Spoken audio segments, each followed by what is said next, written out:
Throw up a fist of black power, cause all we want is freedom.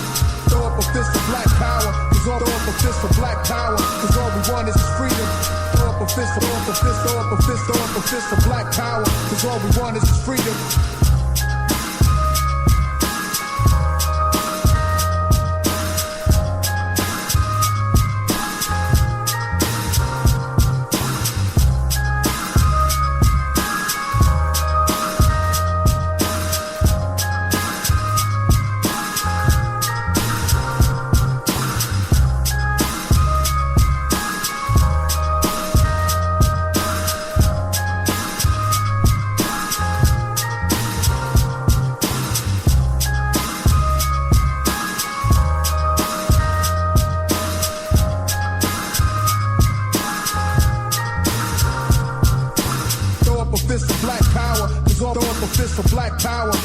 Want is freedom.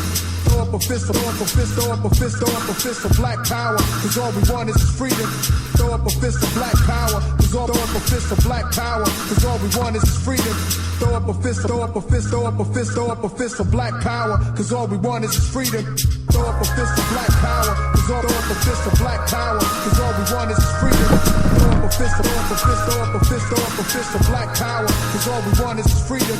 Throw up a fist of black power, cause all we want is freedom. Throw up a fist of black power, cause all we want is freedom. And this is Giami Radio. Now, hey, listen.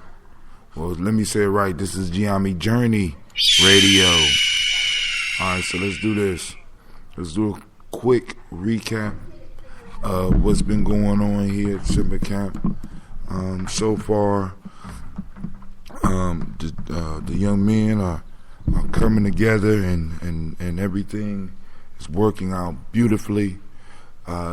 Yesterday, starting with the morning libations, a very important lesson that I'm often reminded about in working with young people.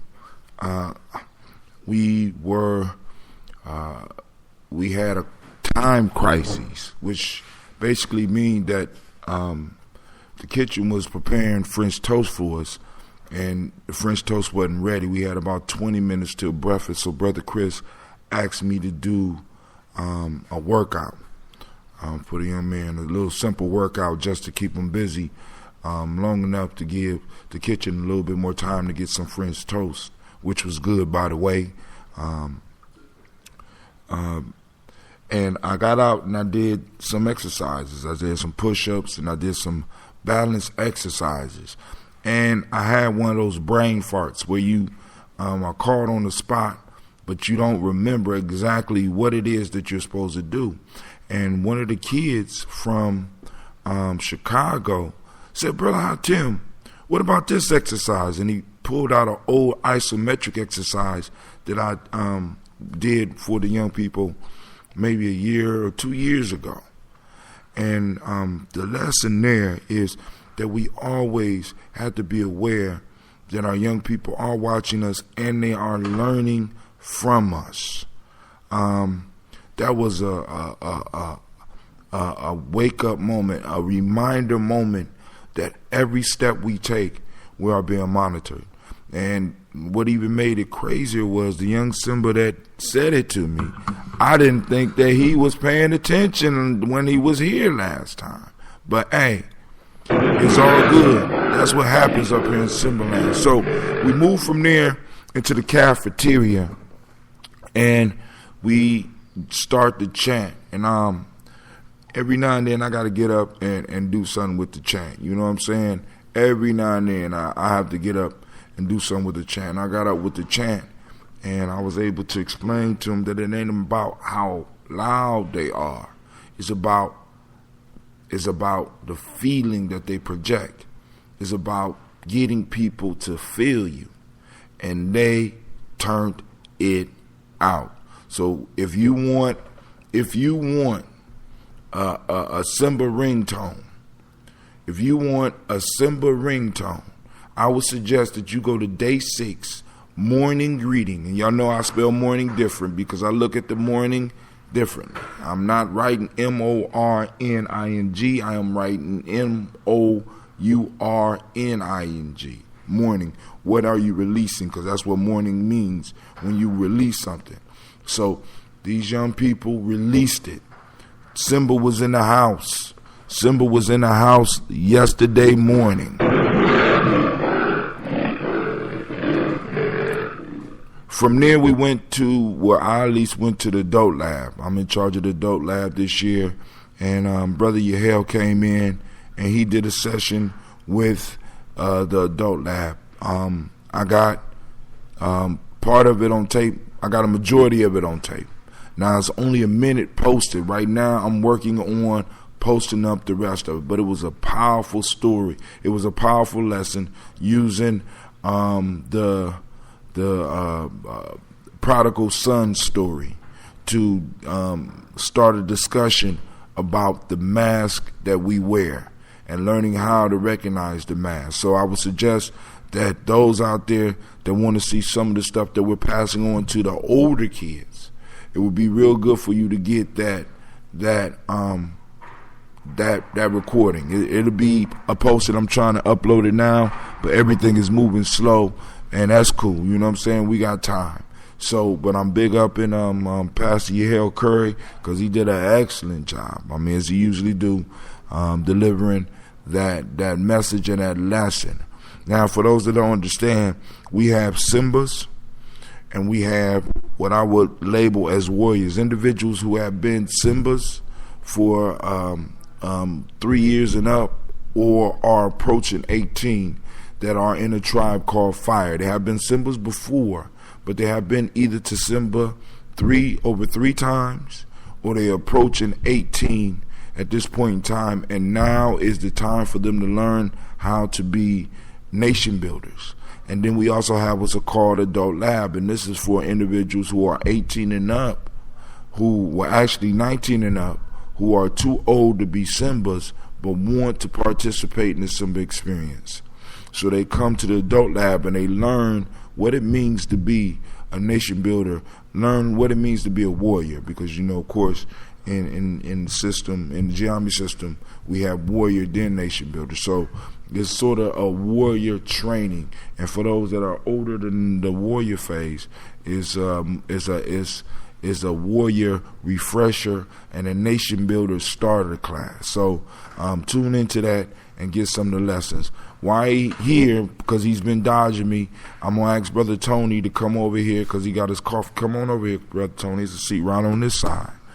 I'm gonna interview Brother Tony from DeKalb, who is an important part of Simba.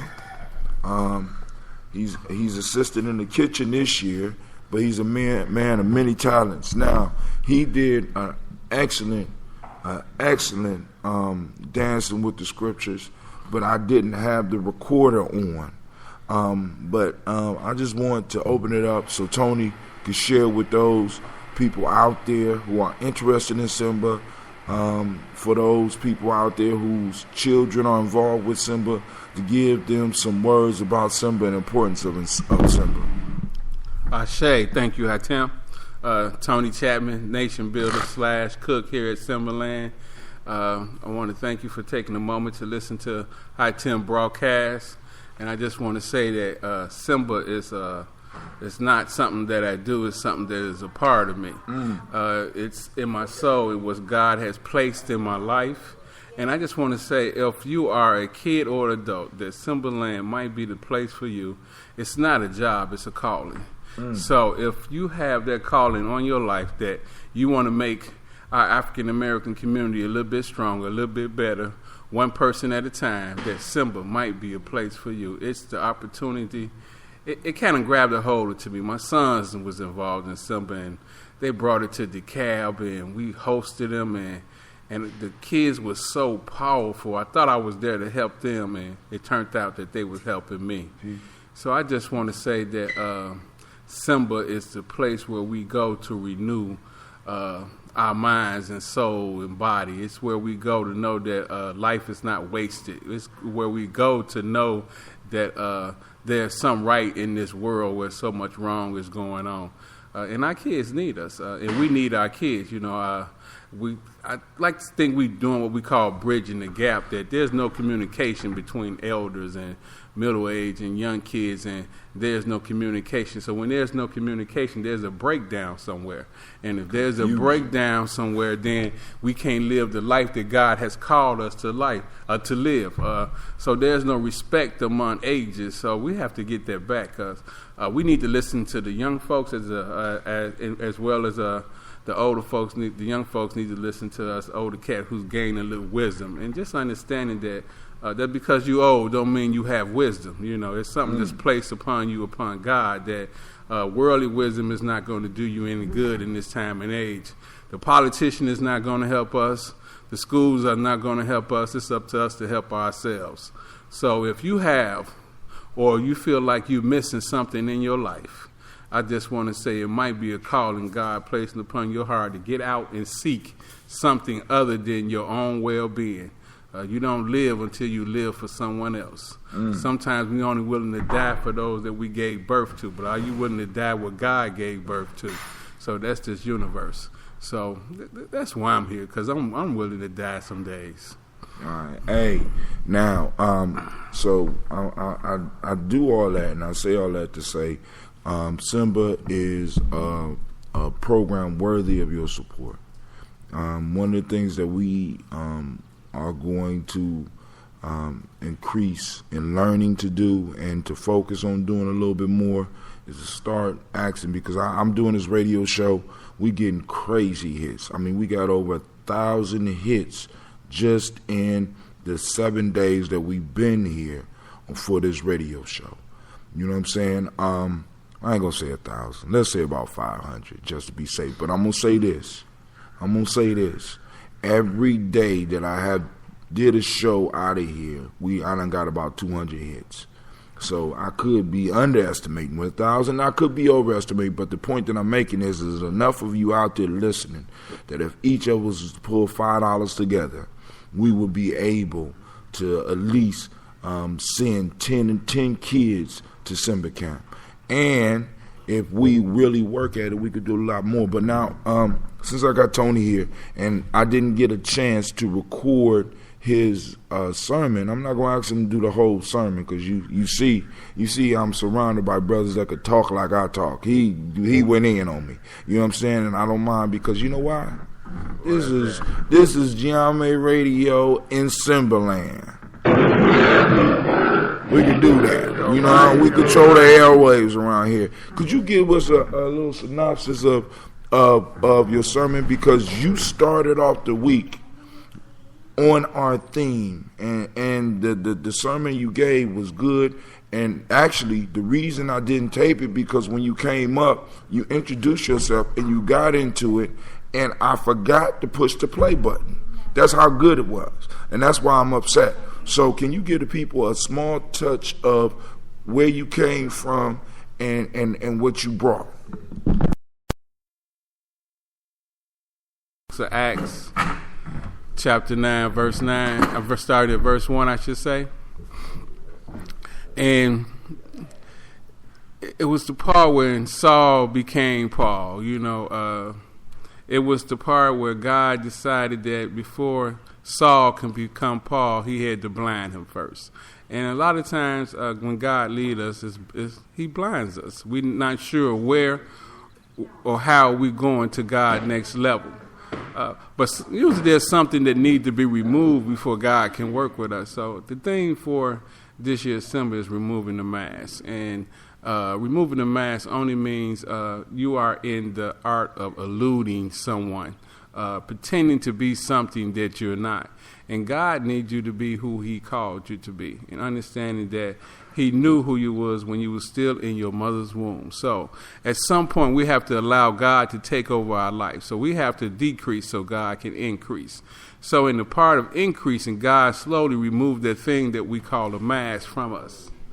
And upon removing that mask, we are able to be who we are. But I need y'all to understand that Saul came from a background where killing other people was a way of life. Killing not just other people, but also himself in the process. Until God was able to intervene on that lonely road. So I just want you to know that you're going to be on a lonely road when God decided to blind you, that Saul decided to allow God to do what he needed to do. Hence, the mask was able to be removed, not by Saul, but by God. So if there's some struggles in your life, if you just need some, I'm just allowing you to ask you to take God's hand and allow him to take control for just a moment and see how better your life is going to become. Not that you're going to become rich in monetary things, but spiritually wise, you're going to be fed and built up. So I just want to say, if you haven't taken a chance, or if you took a chance and it didn't work out just quite right, I want you to take another one. But this time, I just want you to give a little bit more of yourself and allow God to use that part that only he can give you. Ashe? Ashe. Only on Simba, only on Jamie Radio in Simbaland. Listen. All right, now this brother has been coming and participating for years. He has 3 young men who have been participating in the program. We got people. I thought it was our 21st year, but our elder, who is an accountant, cooked the books, and I found out that we actually been here for 22 years. All this time I've been thinking I was here for the fourth year, but I actually came on the 5th year, and my whole reality is collapsing around me because I don't know where I'm at in this place and time. So, but hey, it's cool. I forgive him. I love him anyway, So, hey, he over there. I'm trying to pull him over here. But hey, now, what I wanted to talk about today is this. It's important that, first off, I can't do on mile 3 because I didn't do 3 miles. I can't do give yourself permission because I didn't do my mile and my smile. Y'all know Thursdays is rough for me. I don't know why. I just got a thing against Thursdays.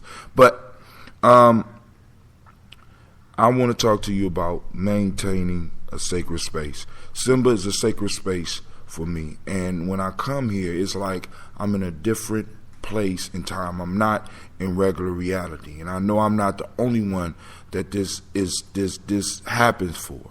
And it's sort of like going to this sacred space and this sacred place and this sacred time. Everything else around me stops. I'm not trying to call home. I'm not trying to talk to the people I usually talk to on a daily basis. I'm just trying to embrace the moment and the time that I'm here. And I'm, like I said, I'm stressing to people that we need to support places like this for our kids.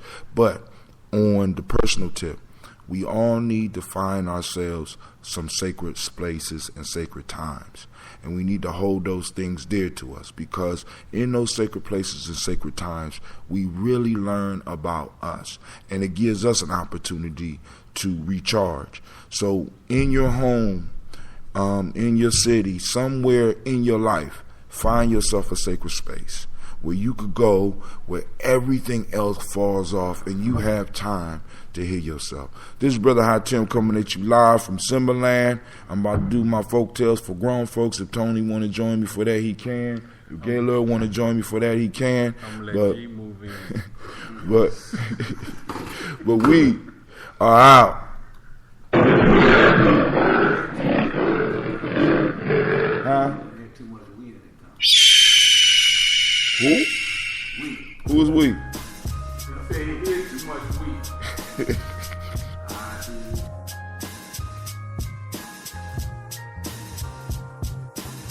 Do you hear that? Is it supposed to sound like Mr. Deity? I think it sounds great. Mr. Deity.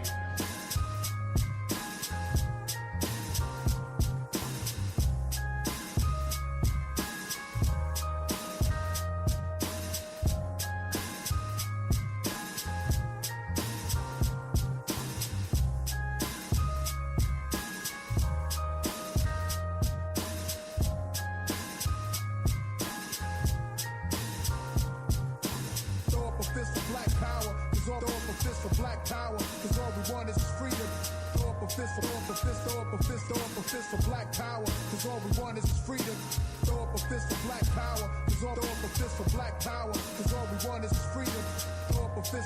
fist, throw up a fist, throw up a fist for black power. Cause all we want is freedom.